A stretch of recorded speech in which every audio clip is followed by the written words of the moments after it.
There is a number that appears at every major turning point in the Bible, from Genesis to Revelation, from the patriarchs to the throne of God himself. Most readers see it. Almost nobody notices the pattern. It is the number 12. 12 sons, 12 disciples, 12 gates, 12 foundations, 12 thrones, 12 baskets, 12 stones. The Bible repeats this number with such precision that once you see it, you cannot unsee it. What if this number was never a coincidence?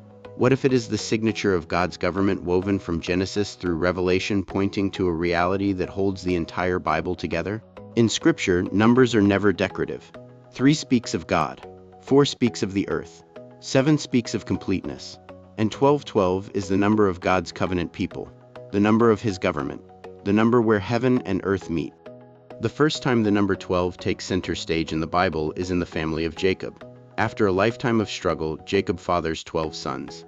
And those 12 sons are not just a family, they are a foundation. Reuben, Simeon, Levi, Judah, Dan, Naphtali, Gad, Asher, Issachar, Zebulun, 12 floored, real struggling men.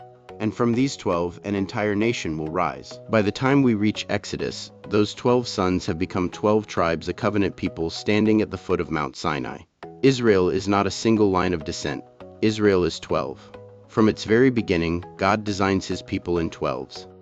At Mount Sinai, when God seals the covenant with his people, Moses builds an altar at the foot of the mountain, and around it, he sets up 12 stone pillars, one for each tribe. The covenant is not made with individuals. It is made with the 12. After they cross the Red Sea, Israel arrives at a place called Elim. And what does Scripture record? There were 12 springs of water and 70 palm trees. 12. One spring for each tribe. Even in the desert, the 12s keep appearing. When Israel reaches the edge of the Promised Land, Moses sends in 12 spies, one from each tribe. Their report will determine the future of the entire nation. 10 come back terrified. To come back faithful. The number is no accident. A generation later, when Israel finally crosses the Jordan into Canaan, God commands Joshua to take 12 stones from the riverbed, one for each tribe, and pile them as a memorial, so that every future generation would remember God brought all 12 across. On the breastplate of the high priest, the most sacred garment in all of Israel, there are 12 precious stones, each engraved with the name of a tribe. Whenever the high priest enters God's presence, he carries the 12 over his heart. Inside the tabernacle, before the presence of God, sits a golden table. On it, every Sabbath, 12 loaves of bread are placed in 2 rows of 6. 12 loaves, one for each tribe, a weekly reminder that all 12 belong before his face. When King Solomon builds the temple, he places a massive bronze basin called the sea inside the courtyard. And what holds it up? 12 bronze oxen, 3 facing each direction, north, south, east, and west. 12. Holding up the worship of God. On Solomon's throne, the throne of Israel itself, there are 12 carved lions, 6 on each side of the steps. 12, again. The throne of God's anointed king is surrounded, defended, and signed with the number 12. Centuries later, on Mount Carmel, the prophet Elijah confronts the prophets of Baal. Before the fire of God falls from heaven, Elijah does one specific thing. He rebuilds an altar with 12 stones, one for each tribe. Even in apostasy, the 12 are remembered. Take a step back. 12 sons, 12 tribes, 12 pillars, 12 springs, 12 spies, 12 stones from the Jordan, 12 stones on the breastplate, 12 lions, 12 stones rebuilt. The Old Testament is signed with the number 12. And then we open the New Testament, and the 12s do not stop. They escalate, because the same God who chose 12 tribes is now choosing 12 again to begin something new. The first detail Luke gives us about Jesus' young life is his age. When he was 12 years old, 12, sitting in the temple among the teachers, asking questions, astonishing them with his answers. The number that has marked God's people for centuries now marks the boy who will fulfill them all. In Mark chapter 5, Jesus encounters a woman who has been bleeding for exactly 12 years. 12 years of suffering, 12 years of being unclean, 12 years of isolation. And the moment she touches the edge of his garment, the bleeding stops. And in the very same passage, Jesus is on his way to heal a young girl. How old is she? 12 years old. 12 years of life about to end. Then Jesus speaks 2 words, and she rises. The 2 stories are stitched together by the same number. And then comes the most deliberate 12 of them all. Out of all his followers, Jesus chooses exactly 12, not 10, not 7, not 70, 12. He is rebuilding Israel. He is laying the foundation of a new covenant people. Why 12? Because Jesus is not starting from scratch. He is fulfilling. The 12 tribes were the old covenant family. The 12 apostles will be the new covenant family. Same God, same number, new work. When Jesus feeds the 5,000 with 5 loaves and 2 fish, what is the leftover? 12 baskets full. 12. Even the leftovers carry the signature. Even the abundance is measured in 12s. Jesus tells his disciples something staggering. When the Son of Man sits on his glorious throne, you who have followed me will also sit on 12 thrones, judging the 12 tribes of Israel. 12 thrones for 12 apostles judging the 12 tribes. The number doubles, then triples. On the night of his arrest, when Peter draws a sword in the garden, Jesus says, "Do you think I cannot call on my Father, and he will at once put at my disposal more than 12 legions of angels?" 12. Even the angels of heaven are arrayed in 12s. Now we come to the book of Revelation, and here the number 12 does not just appear, it explodes. Across page after page, vision after vision, the entire architecture of the new heavens and the new earth is built on 12. In Revelation chapter 12, the chapter is itself the number. John sees a woman clothed with the sun, with the moon under her feet, and on her head, a crown of 12 stars. The covenant people of God appear in heaven crowned with the same number that has always defined them. In Revelation chapter 7, John sees a multitude sealed by God. The number? 144,000.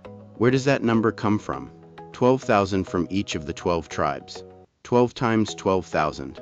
The number is built from 12s. Then comes the climax.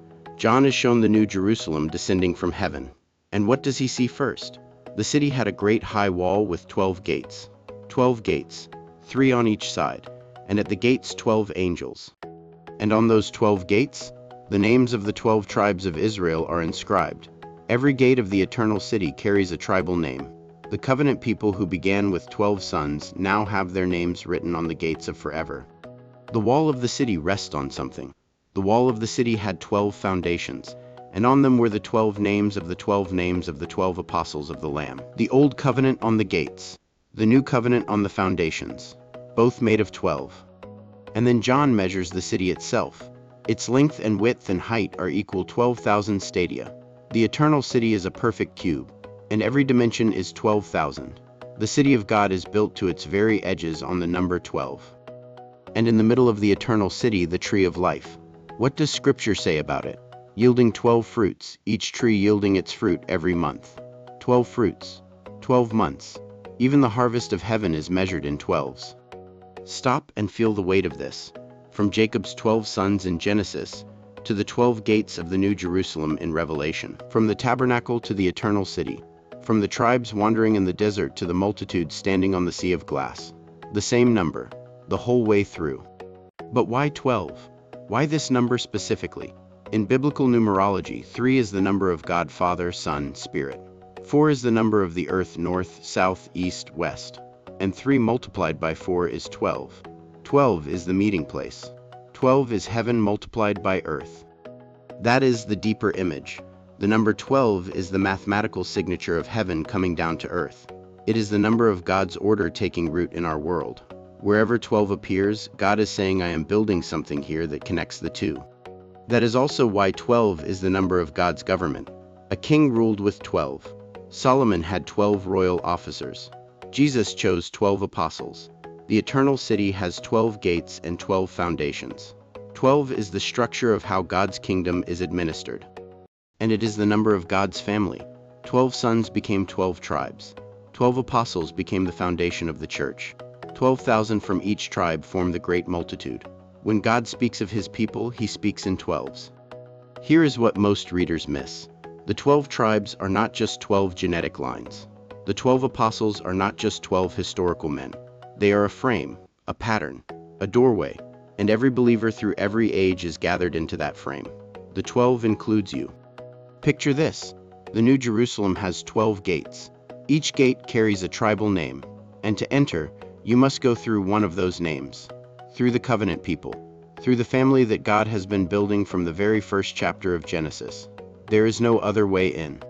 And once inside, the city does not float. It rests on 12 foundations. The names of the 12 apostles, the teaching they passed down, the gospel they carried. If you trust Jesus today, you are standing on a building that has been laid since the day he chose those 12 men. The pattern of 12 says something to you today. It says you are not random. You are not an accident in God's story. He has been building a covenant family across thousands of years, in 12s, on purpose, and you have been gathered into that family. Notice something else. The number 12 is always counted. 12 sons named, 12 tribes listed, 12 apostles called, 12,000 from each tribe sealed. God does not lose track of his people. He counts them, he names them, he carries them on his heart, like the high priest carried the 12 stones. The number 12 is not going anywhere. It will outlast the earth itself. When the new heavens and new earth come down, when sorrow ends and tears are wiped away, the city of God will still be a city of 12. That number will surround you, defend you, and welcome you home. There are two kinds of Bible readers. The first kind reads 12 and sees a number. The second kind reads 12 and sees a signature.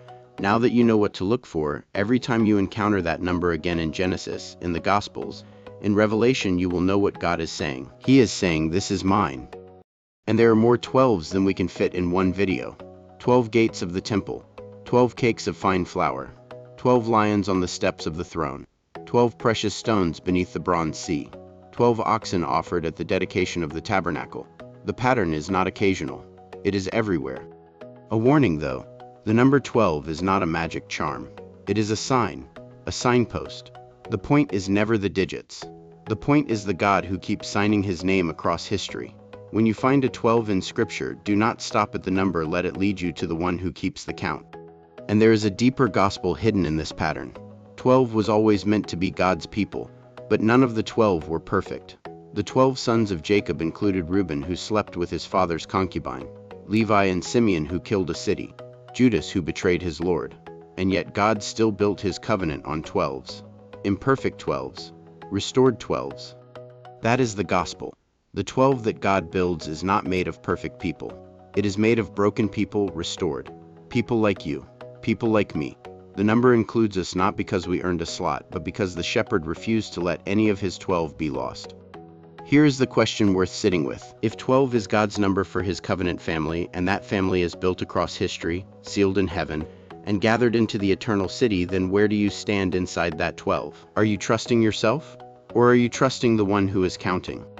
The gates of the city are still open, 12 of them, each one bearing a name, each one inviting you in. And the foundations beneath them are unshakable 12 apostolic witnesses to a Lamb who was slain and is alive forevermore. You do not have to wonder whether you belong. You are invited in. Hear the closing words of Revelation.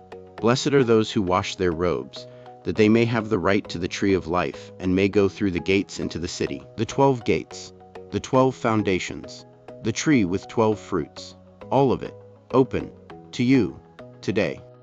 And until that day comes, the pattern of 12 continues quietly in your life too. 12 months in your year, 12 hours in your day, 12 hours in your night. Even the rhythm of your time is built on the same number that signs God's covenant. Time itself is preaching. So when the next 12 catches your eye and you're reading the 12 thrones, the 12 gates, the 12 baskets, the 12 disciples' pours, whisper a quiet prayer, because in that small detail, the eternal God is signing his name. Speaker saying, "I am here. This is mine. You are mine." If this study opened your eyes to a pattern you had never seen before, subscribe, because every week we go deeper into the patterns, the words, and the hidden architecture of Scripture, the kind of details that change how you read the entire Bible. And if you want to go even deeper, watch this next, because there is one Hebrew word hiding in the Bible that explains why every covenant in Scripture works the way it does. You do not want to miss it.